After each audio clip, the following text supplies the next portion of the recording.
So, randomized controlled trial of neoadjuvant therapy in anatomically resectable pancreatic ductal adenocarcinoma. So, PDAC, it is a Dutch pancreatic cancer group, recently published the results of the multi-center phase 3 randomized controlled trial testing the efficacy of the preoperative chemoradiotherapy 15 fraction of 2.4 gray in 3 weeks to pancreatic primary tumor and nodal basins, preceded and followed by 2 cycles of modified gemcitabine 1000 mg per meter square on day 1 and 8 of 3 weeks, followed post-operatively by 4 cycles of gemcitabines on day 1, 8, 15 of 4 weeks. To upfront surgery followed by 6 cycles of gemcitabine in patients with anatomically resectable or borderline resectable pancreatic ductal adenocarcinoma. The primary endpoint was overall survival for patients randomized to death. Secondary endpoint included DFS, local regional failure interval, distant failure interval, resection rate, R0 rate, and toxicity. And the group also conducted predefined subset analysis of patients with resectable, borderline resectable tumors as well as those who underwent pancreatectomy. A total of 248 patients, they were included in the intention to treat analysis. The median OS was similar between the neoadjuvant and the upfront surgery. They were also similar. R0 rate was improved in patients who received neoadjuvant therapy, as was the rate of node negative disease and perineural invasion. The median DFS and locoregional failure interval were both better in patients who received neoadjuvant therapy, but distant mets free interval was similar. So within predefined group of patients with resectable disease, patients who received neoadjuvant therapy had similar OS to those who underwent surgery first, DFS as well as local and distant failure interval. And within the subgroup of patients with borderline resectable tumors, neoadjuvant therapy improved OS, DFS, and locoregional failure interval. So analysis of patient who underwent pancreatectomy, neoadjuvant therapy improved OS in addition to DFS, locoregional failure interval, distant mets free interval. And the group recently reported long-term outcome in the intention to treat population, and neoadjuvant therapy improved overall 3-year and 5-year survival. So there are several criticisms of this trial, including lack of modern multi-agent systemic therapy and use of international cancer control classification to define resectability in lieu of more widely accepted definitions noted in consensus guideline. And long-term outcomes are nonetheless compelling, and the data of borderline resectable disease appear to support the neoadjuvant treatment sequence as current routine practice.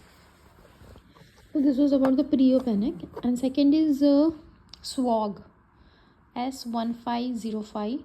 It was phase 2 trial of perioperative chemotherapy 12 weeks pre and 12 weeks post-op for resectable pancreatic ductal adenocarcinoma, and patients were randomized to receive either modified FOLFIRINOX, in which oxaliplatin is 85 mg per meter square, irinotecan is 180 mg per meter square, 5-fluorouracil 2400 mg per meter square over 46 hours, every 2 weeks for a total of 6 neoadjuvant and 6 adjuvant doses, or gemcitabine with nab-paclitaxel. Nab-paclitaxel doses 125 mg per meter square, followed by gemcitabine 1000 mg per meter square for 3 to 4 weeks for a total of 3 cycles. It's 9 treatments, pre and post operatively. And the primary outcome was 2-year overall survival using pick the winner design compared to a historical 2-year overall survival of 40%. And it is important to emphasize that the two perioperative regimens were not being compared head to head initially. If overall survival was more than 58%, then the treatment arms could be compared head to head with 90% power. And a total of 147 patients were enrolled, and 102 patients eligible for central radiographic review, randomized to either modified FOLFIRINOX or gemcitabine plus nab-paclitaxel, And total of 86 patients completed all the pre-op therapy, 77 underwent surgery, 73 underwent resection. And of the patient who underwent pancreatectomy, 57 started and 46 completed all the post-operative chemotherapy. And the 2-year overall survival was 47% for FOLFIRINOX and 48% for gem-nab-paclitaxel, meaning neither arm reached the presence of 58% threshold and no winner was chosen. The median OS was similar between the modified FOLFIRINOX and gem-nab-paclitaxel arm, and median DFS was 10 months for modified FOLFIRINOX and 14 months for gem-nab-paclitaxel, and the rate of complete and major pathological response was higher in the gem-nab-paclitaxel. Major pathological response that was higher for gem-nab-paclitaxel. Node negative resection was similar, and margin negative resection rates were similar. So there are several important findings from this study. The importance of centralized radiographic review was highlighted. 29% patients being ruled ineligible after initial interpretation of the anatomical resectability at the individual institution. 90% patients were able to complete all the pre-operative chemo. 70% underwent pancreatectomy and demonstrating feasibility of multi-agent systemic chemo administration in the pre-op setting. And of 30% who did not undergo resection, majority either progressed or had performance status decline, including precluding operative intervention, which reflects the importance of the biological and this conditional resectability. And additionally, this study highlights the difficulty in completing multi-agent adjuvant therapy in a real-world setting where patients were not highly selected after full recovery from surgery, as in recent adjuvant chemotherapy trial. Lastly, many clinicians have approached neoadjuvant systemic regimens with the assumption of modified FOLFIRINOX is superior, but the result of this trial suggests that neither regimen is superior to the other. Interestingly, a large single institution retrospective analysis by Piri et al., including all patients with localized pancreatic ductal adenocarcinoma at MD Anderson, received at least 3 cycles of modified FOLFIRINOX or gem-nab-paclitaxel, demonstrated no associated OS advantage with one regimen or other, and this data likely reflect the heterogeneous nature of the pancreatic ductal adenocarcinoma. Hence, one size fits for all treatment approaches may continue to yield heterogeneous trial results. And it is likely that some patients for biological genetic conditional factors like combination thereof will have better objective response to FOLFIRINOX compared to gem-nab-paclitaxel. It is also clear that some patients benefit from surgery alone, while there exists a cohort of patients who derive no benefit from surgical intervention. And Vreeland and colleague recently reported 25 patients who switched from FOLFIRINOX to gem-nab-paclitaxel within the first 4 months of neoadjuvant therapy. 21 of 25 patients demonstrated serological CA99 or radiographic response after switching. 52 patients underwent pancreatectomy, and neo-optimized trial, that is phase 2 study designed test the efficacy of early switching from modified FOLFIRINOX to gem-nab-paclitaxel in patients with localized pancreatic ductal adenocarcinoma is actively accruing. Similar concepts have demonstrated efficacy in the metastatic setting. So, given the somewhat heterogeneous results of this above prospective study, there remains no conclusive answer to how the sequence pancreatectomy and chemo for resectable pancreatic ductal adenocarcinoma. Fortunately, multiple ongoing trials have potential to provide more definitive answer. And Panacea Prodige 48 study in phase 2 RCT examining the safety and efficacy of FOLFOX and modified FOLFIRINOX, 4 pre-op and 8 post-op cycles compared to upfront resection followed by adjuvant chemo.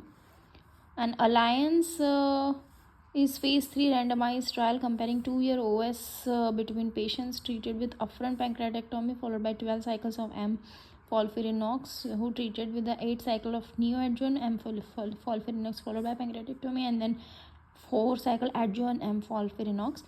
Secondary endpoints include DFS, R0 resection, tolerance to chemo, and central radiographic review will be incorporated. And PDAC 2 that is being conducted in the Dutch pancreatic cancer group and studying in the efficacy of the total neoadjuvant chemotherapy with FOLFIRINOX 8 cycles followed by pancreatectomy to gemcitabine based chemotherapy followed by pancreatectomy and adjuvant gemcitabine. And the primary endpoint is OS by intention to treat. It is likely this trial be criticized because the FOLFIRINOX gems versus gemcitabine comparison has been settled in both the advanced and adjuvant setting. And the Norwegian gastrointestinal cancer group conducted NORPACT-1, a multicenter randomized phase 3 trial testing efficacy of the neoadjuvant FOLFIRINOX 4 cycles to upfront resection followed by adjuvant gem and capecitabine. And the primary will be overall mortality and the year from treatment start in patients who undergo pancreatectomy. Secondary endpoint include OS for randomization, overall survival after resection, DFS, histopathological response, amongst others. There is translation component to this trial that will aim to identify factors predictive or treatment response to neoadjuvant therapy, metastasis and outcomes, and a likely criticisms of this trial will reside in the biological conditional selection applied in the primary endpoint. Neoadjuvant arm will exclude patients who progress to chemotherapy or suffer decline in performance status that preclude pancreatectomy, while the upfront arm will include patients with more biologically aggressive disease who progress early after resection. One could argue that given the biological aggressive nature of pancreatic ductal adenocarcinoma and morbidity associated with the pancreatectomy, improving patient selection for operative management through biological and conditional selection that may result in a better oncological and operative outcome, and results of these studies will likely to be discussed in the next edition. And based on the published retrospective prospective studies to date, the current role of neoadjuvant therapy in patients with a clinically resectable pancreatic ductal adenocarcinoma is philosophical, then the data driven, and decisions should be individualized as much as possible for any patient in the context of multidisciplinary discussion that weighs the risk and benefit of treatment sequence, keeping in mind that single modality treatment is unlikely to confer as much opportunity for long-term survival as compared to multi-modal treatment. Thank you.